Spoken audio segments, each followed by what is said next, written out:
það var óvænt mótspyrna Stjörnunnar í Vestmannaeyjum. Áttu alls ekki allir von á því og langar til að sýna ykkur bara svona loka sóknirnar í þessum leik og þarna tapar Stjarnan boltanum mjög klaufalega. Og raun og veru þarna þetta farið, nánast. Svolítið svekkjandi því að þær eru í leik og yfir í seinni hálfleik og Stjarnan skorar ekki seinustu 10 mínúturnar þegar það er 1 sekúnda eftir að leiknum, sko. Nei, seinustu 10 mínúturnar, já. Og þú veist, það reyna að fara í 7-6 og það taka 2 leikli á þessu kafla og reyna allt. Þú veist, varnarleikur er að hjælt og það var allt, þú veist, fínt, en bara þær gátu bara ekki keypt sér markana seinustu 10 mínúturnar og það fer með leikinn.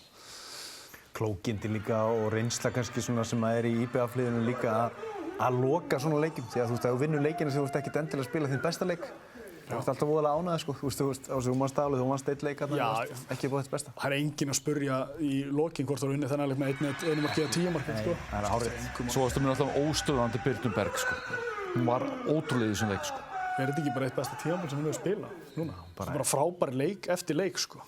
Já, líka meira að segja að hún sko er að sýna varnartilþrif sem hún hefur held ég aldrei á sínu ferli sýnt, sko. Þannig að það er bara aðdáunarvert að sjá leikmenn sem eru konur yfir 25 ára aldurinn að sýna gæði, viku eftir viku líka.